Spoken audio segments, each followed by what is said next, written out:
penampilan dari kelas 10 IPS 3 dengan judul drama Lahilote dan 7 Putri Kayangan. Selamat menyaksikan.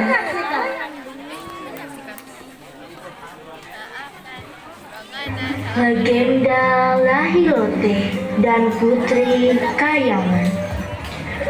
Alkisah pada zaman dahulu kala, di salah satu daerah di tanah Gorontalo, tinggal sebatang kara seorang laki-laki bernama Pilule Lahilote.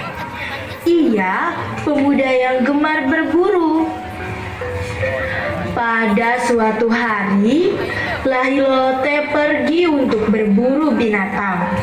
Namun, saat tengah berburu, ia mendengar suara ribut-ribut dari sebuah telaga yang berada tak jauh dari tempatnya berburu. Suara itu terdengar sayup-sayup dari kejauhan, seperti banyak wanita yang sedang bersenda gurau. Apa aku tidak salah dengar? Ada suara wanita di tengah hutan begini. Daripada penasaran, lebih baik aku lihat saja. Karena penasaran, Lahilote kemudian mendekati asal suara tersebut. Wah, sungguh cantik sekali mereka. Aku yakin mereka pasti bukan manusia. Mana ada manusia yang berani datang ke tengah hutan begini? Di sini sangat menyenangkan ya. Iya, aku juga setuju. Andai saja kita bisa setiap hari datang ke sini.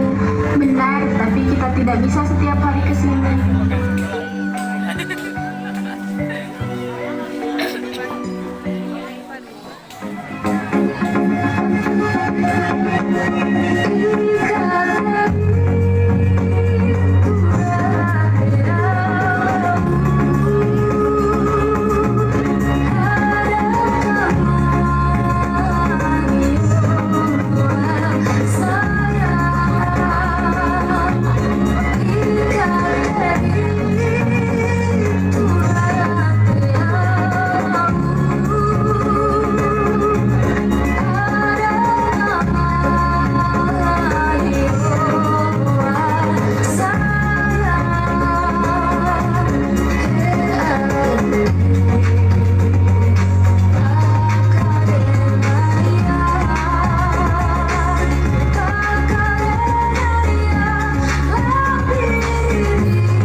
terpesona. Ia tidak bisa menahan keinginannya untuk menjadikan salah satu dari mereka menjadi istrinya. Wah, sungguh cantik sekali mereka ini. Seandainya saja salah satu dari mereka dapat menjadi istriku. Didorong oleh keinginan kuat, ia mengambil salah satu selendang dan membawanya pulang.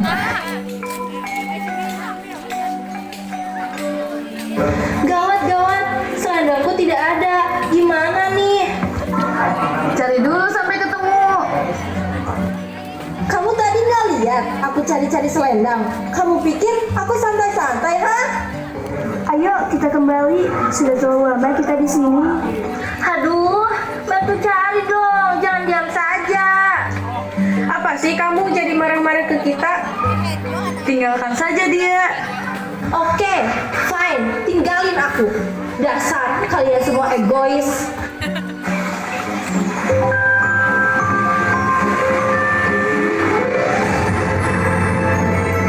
Setelah menyembunyikan selendang tersebut ke dalam sebuah bambu, Lahilote kembali ke telaga dan mendapati seorang putri kayangan yang sedang bingung mencari selendangnya yang hilang.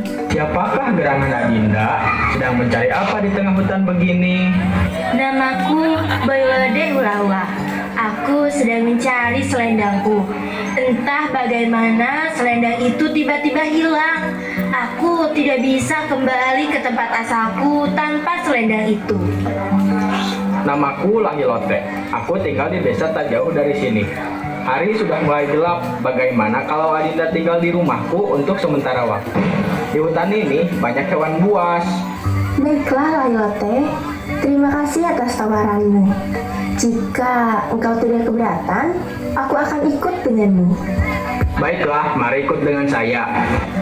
Lama tinggal bersama, tumbuhlah benih-benih asmara antara Lahilote dan Boylode.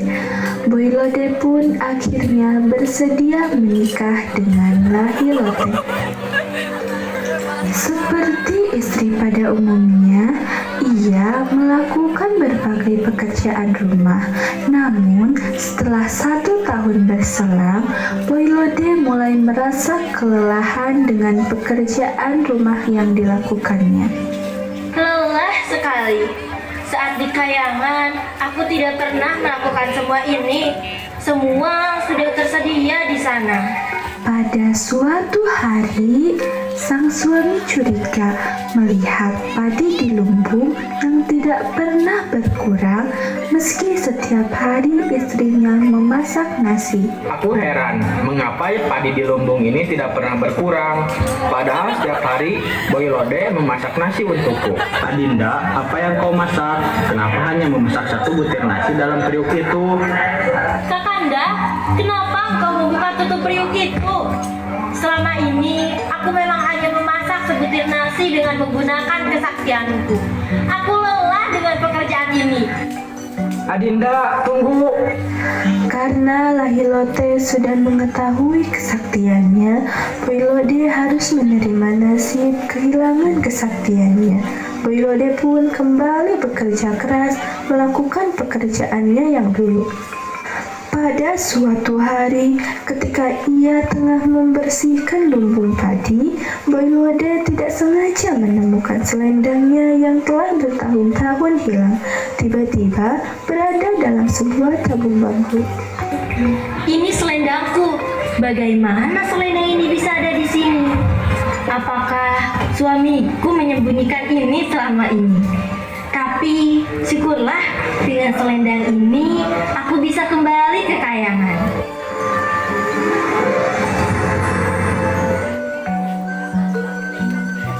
Sementara itu, setelah seharian mencari rotan, Lahilote pulang dengan membawa banyak rotan. Wah, hari ini aku beruntung sekali. Aku mendapat banyak sekali rotan. Aku harus bergegas untuk memberitahukan kabar gembira ini kepada Boylode. Tiba di rumahnya, Lahilote segera mencari Boylode. Istriku, di manakah gerangan kau? Namun, alangkah sedihnya Lahilote tidak menemukan istrinya. Ia lalu teringat dengan selendang yang disimpannya. Dengan tergesa, ia langsung mengambil tabung bambu tempat selendang istrinya disimpan. Namun, tabung bambu itu telah kosong. Boylode telah menemukan selendang miliknya. Ia pasti sudah kembali ke tempat asalnya, yaitu di kayangan. Tidak berselang lama, seorang laki-laki dari suku Polahi yang tinggal di dalam hutan menghampiri Lahilote dengan membawa rotan hutia malam. Gunakan rotan ini untuk menemui istrimu di kayangan. Apa ini? Apakah aku bisa menemui istriku dengan menggunakan rotan ini? Tentu saja, cobalah. Baik, terima kasih.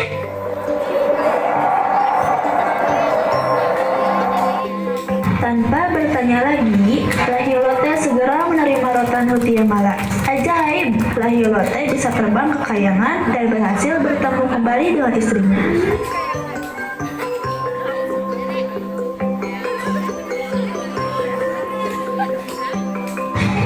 Kakanda, bagaimana Kakanda bisa sampai di sini?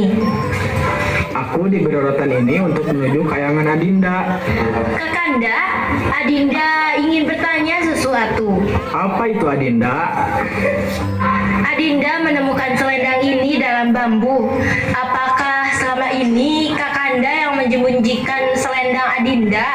Maafkan aku Adinda, sebenarnya dulu aku sudah jatuh cinta dan memperhatikan Adinda. Bagaimana cara agar mendapatkanmu? Sehingga aku malah berpikir buntu dengan menyembunyikan selendang Adinda. Karena rasa sayang Boylode kepada Lahilote, Boylode pun memaafkan hal tersebut. Hingga pada suatu hari ketika Boylode sedang mengusap-usap kepala Lahilote, ia melihat beberapa helai rambut milik suaminya mulai beruban. Ia sadar orang yang beruban tidak boleh tinggal di Kayangan. Kakanda, maafkan aku. Aku tidak bermaksud mengusirmu dari Kayangan. Tapi peraturan di Kayangan tidak boleh ada satupun penghuni Kayangan yang beruban ataupun menua. Kumohon Kakanda, mengertilah. Aku tahu Adinda, Kayangan memang bukan tempatku. Aku pamit turun ke bumi. Berjanjilah padaku Adinda, engkau harus bahagia tinggal di sini. Kini Boylode yang harus menanggung kesedihan karena harus berpisah dengan sang suami. Ia benar-benar harus merelakan kepergian suaminya. Sementara itu, dengan berat hati, Lahilote turun kembali ke bumi. Ia menyadari tidak pantas hidup di Kayangan.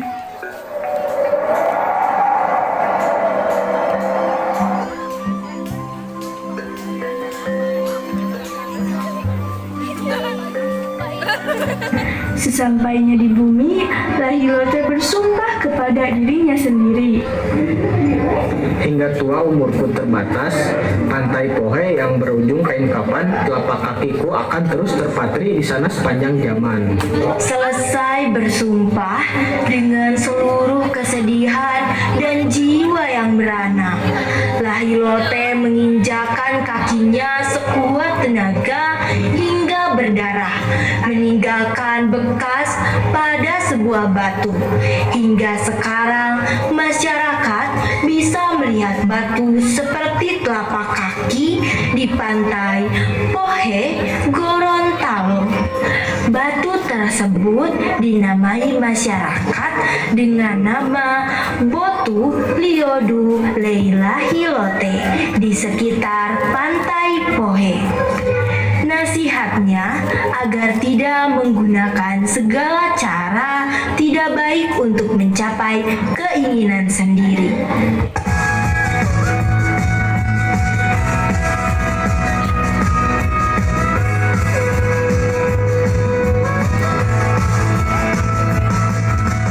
Hey kawan, pasti kau